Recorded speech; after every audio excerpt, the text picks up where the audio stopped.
सर्वप्रथम तुमचं नाव सांगा बरं पाटील. आंबोड्यावर आलती या दोन गायांची खरेदी केलेली पशुपालन मित्रांनो.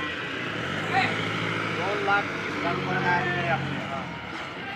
ज्या पशुपालकांना जर काही खरेदी करायची आहे त्यांनी 100% मला कॉल करा. माझा मोबाईल नंबर आहे 988145 तर पशुपालक मित्रांनो, आपल्या साईबाबा डेअरी फार्मकडे अनेक प्रकारचे पशुपालक मित्र, शेतकरी मित्र गाई खरेदी करण्यासाठी महाराष्ट्रातून आणि परराज्यातून येत असतात. तर तुम्हाला जर अशा टॉप क्वालिटीच्या गाया जर खरेदी करायच्या असल्या तर 100% तुम्ही मला कॉल करू शकता. माझा मोबाईल नंबर स्क्रीनवर दिलेला आहे. पशुपालक मित्रांनो, लोणी मार्केटमध्ये गाई खरेदी करण्यासाठी आलेले हे पशुपालक मित्र यवतमाळ येथील होते. आंबोडा येथील शेतकऱ्यांनी 2 गाया खरेदी करून नेल्या बुधवारी. माईक नसल्यामुळे पशुपालक मित्रांनो त्यांची मी व्हिजिट घेऊ शकलो नाही. पण तुम्ही गाया बघू शकता. 25